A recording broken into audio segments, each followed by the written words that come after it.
क्योंकि दुनिया भर की रिपोर्ट्स इतनी डराने वाली है कि भारत ने अपनी आंखों पे पट्टी बांध ली है। और जो ये लॉकडाउन रहेगा या नहीं रहेगा, इसके पीछे कोई वायरस की सोच नहीं। अब सवाल ये आ गया है कि अब जिंदगी चलेगी कैसे, क्योंकि हमको लगता है कि अब इसके पैरेलल में दो रिपोर्ट का जिक्र आपसे कर दे, फिर भारत की स्थिति पे आएंगे। एक वर्ल्ड बैंक की रिपोर्ट आई है, एक इंटरनेशनल लेबर ऑर्गेनाइजेशन की रिपोर्ट आई है। वर्ल्ड बैंक की रिपोर्ट कहती है 4 बातें होने वाली हैं। लेबर सप्लाई में कमी आएगी। मैसेज भारत के लिए, गांव से अब लेबर शहर लौटने की स्थिति में पूरी तरीके से नहीं आएंगे, क्योंकि जिस हालत को उन्होंने देखा, जिया है, और अभी भी जो स्थिति में लगातार है कि आप सोशल डिस्टेंसिंग के साथ ही आपको रहना है, जिन परिस्थितियों में रहना है, उसमें वर्ल्ड वाइड कहा जा रहा है लेबर सप्लाई में कमी आएगी। दूसरा है व्यापार, ट्रेड का कॉस्ट जो है वो बढ़ जाएगा, यानी ट्रेड कॉस्ट कीमती होने वाला है। अब सवाल है कि उसके ठीक पैरेलल में है कि जो आप कमाते हैं और जिसे खर्च करते हैं उसमें लगभग 60% की, कल तक आप 100 रुपए खर्च करते थे, आज आप 40 रुपए से ज्यादा खर्च नहीं करेंगे। लेकिन ये 40 रुपए कहां खर्च करेंगे? वर्ल्ड बैंक की रिपोर्ट कहती है सारे सामानों की खपत घर के सामान में होगी, यानी ग्रोसरी, यानी राशन। इसके अलावे सारी चीजें ठप हो जाएंगी और सबसे बुरा असर तो टूरिज्म पर पड़ने वाला है। लोगों की आवाजाही ठप हो जाएगी। दुनिया भर में कितनी बड़ी तादाद में बेरोजगारी होगी, कितनी बड़ी तादाद में जीडीपी नीचे जाएगी, इसका जिक्र हम लोग बार बार करते रहे, लेकिन इसको एक लिहाज से इंटरनेशनल लेबर ऑर्गेनाइजेशन ने उसकी एक जमीन तैयार की। उसका कहना है कि पूरी दुनिया के भीतर में लगभग 330 करोड़ लोग मजदूर के तौर पर काम करते हैं। 330 करोड़ रुपए, 330 करोड़ लोग। उस 330 करोड़ में से लगभग 200 करोड़ जो हैं वह पूरी तरीके से असंगठित क्षेत्र है, अनऑर्गेनाइज सेक्टर है, जिसमें कोई आपको सामाजिक तौर पर सरकारें जिम्मेदारी नहीं लेती है। उसमें से 160 करोड़ की नौकरी जा चुकी है। भारत की तादाद असंगठित क्षेत्र में लगभग 92% है और भारत में असंगठित क्षेत्र की नौकरियां चली गई, तबाह हो गई है। वो सामान्य स्थिति में भी क्यों तबाह थी वायरस के आने से ठीक पहले, यह भी हम आपको बताएंगे। यानी यह नहीं है कि वायरस ने तबाह किया है, हमारे यहां सरकार चलाने की परिस्थितियां में इकोनॉमी कैसे ध्वस्त होती चली गई, इसका भी एनालिसिस सरकार के ही डाटा में छुपा हुआ है। और आईएलओ की रिपोर्ट बहुत साफ कहती है कि 130 करोड़ कामगारों के सामने तो सीधा असर रोजी रोटी का पड़ने वाला है।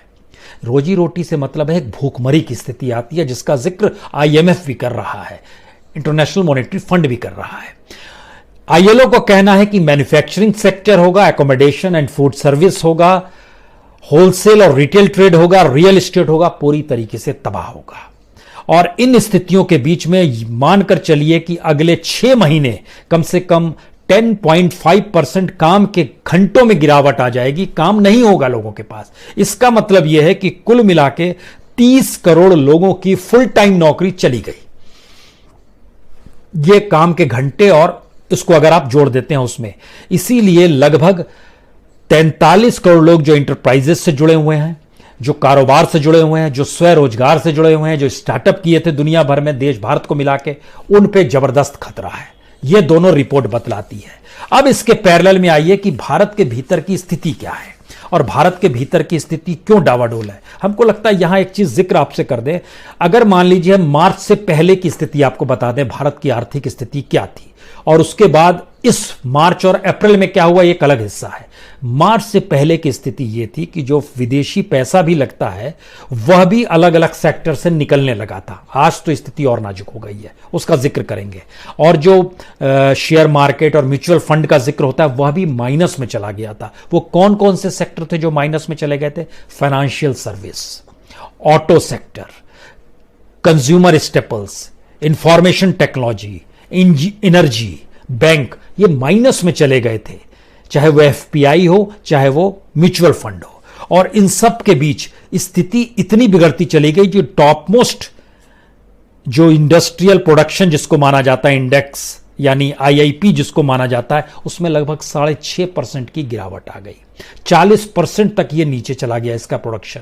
ओवरऑल कंट्री के भीतर में अगर आप देखना चाहेंगे तो इसमें हमको लगता है कि ऑटो सेक्टर का इतिहास को जरा सा टटोल इसलिए लेना चाहिए क्योंकि ऑटो सेक्टर भारत में लगभग 4 करोड़ लोगों को रोजगार देता है। इतिहास में ऐसा कभी नहीं हुआ कि किसी एक महीने में एक भी गाड़ी किसी भी कंपनी की नहीं बिकी। वो अप्रैल का महीना था, चाहे वो मारुति हो चाहे मर्सिडीज हो, कोई गाड़ी किसी की नहीं बिकी पूरे अप्रैल के महीने में। और 4 करोड़ रोजगार पर संकट मंडरा रहा है। जीडीपी में इसका ऑटो सेक्टर का 8% योगदान होता है और इसके जरिए जो टैक्स कलेक्शन होता है वो लगभग 11% होता है। स्थिति कितनी नाजुक है ये आपको समझ में आ रहा है। उसके बाद आइए कि अगर फरवरी तक की स्थिति ये थी और इस रूप में डूब रहे थे स्थिति, और मार्च के बाद की स्थिति ये है, cement -24.7, natural gas -15.2%, steel -13%, fertiliser -11.1%, electricity -7.2%, crude oil -5.5%, refinery -0.5%, industry, manufacturing, construction पूरी तरीके से तबाह, ट्रैवल और अकोमोडेशन इसके साथ तबाह। सवाल यह नहीं है कि यह सेक्टर तबाह है, सवाल है इसमें काम करने वाले लोग तबाह हो गए। और इतनी बड़ी तादाद में अगर लोग तबाह हो रहे हैं तो लॉकडाउन के बाद 3 तारीख के बाद इस देश की स्थिति क्या होगी?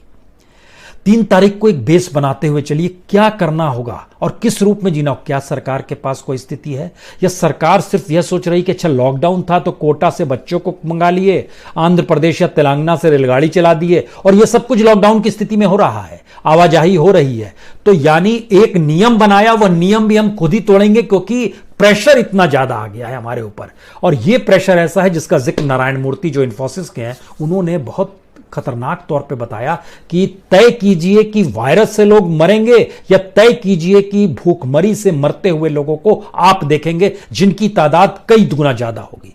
यह स्थिति बताती है कि हमने वैज्ञानिक तरीके से चीजों को समझा ही नहीं है। इस देश को अभी भी नहीं जाना है।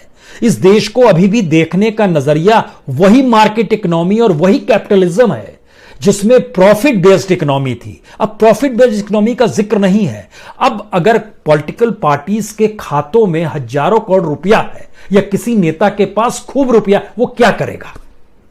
उसको यह सोचना होगा और इस देश की सत्ता को सोचना होगा। इस देश के पूरे सिस्टम को नए तरीके से आपको मथना होगा, बताना होगा कि हमारी अब प्राथमिकताएं क्या हैं, जो आप अभी भी बताने से चूक रहे हैं। अभी भी आप चीजों को बांट रहे हैं, डाइवर्ट कर रहे हैं। इसीलिए इंडिया इंक यानी जो टॉप मोस्ट कॉर्पोरेट होते हैं उनकी जरूरत लाखों करोड़ की है। स्टेट गवर्नमेंट, गहलोत साहब कहते हैं 1 लाख करोड़ दीजिए, बघेल साहब कह रहे हैं 30,000 करोड़ दीजिए, पंजाब के मुख्यमंत्री अलग मांग रहे हैं, छोटे छोटे राज्य अलग तरीके से मदद मांग रहे हैं। अभी भी चीजें हम लोग देख नहीं पा रहे हैं कि पहली बार लॉकडाउन ने उस बॉर्डर्स को खत्म कर दिया और अभी भी हम चीजों को बॉर्डर्स में ही बांट कर देखना चाहते हैं। हम ये मानकर चल रहे हैं कि अब ये हिंदुस्तान में अभी भी स्टेट है, सेंटर है, चीजें बटेंगी, वो इस जात का है वो, और ये चीजें नजर आई है इस दौर में। बच्चों के लिए या अपर क्लास के लिए उनको रईसों के साथ हमको तोलना पड़ रहा है, उनको ज्यादा सुविधा देनी पड़ रही, मजदूरों को सुविधा नहीं दे रही। अब कल्पना कर रहे हैं कि इस देश में अगर सारे करोड़पति खत्म भी हो जाए तो क्या होगा? देश तो चलेगा ही, लेकिन इस देश का किसान मजदूर अगर खत्म हो जाए तो देश कैसे चलेगा? जो छोटे छोटे इंडस्ट्री चलाने वाले लोग हैं वो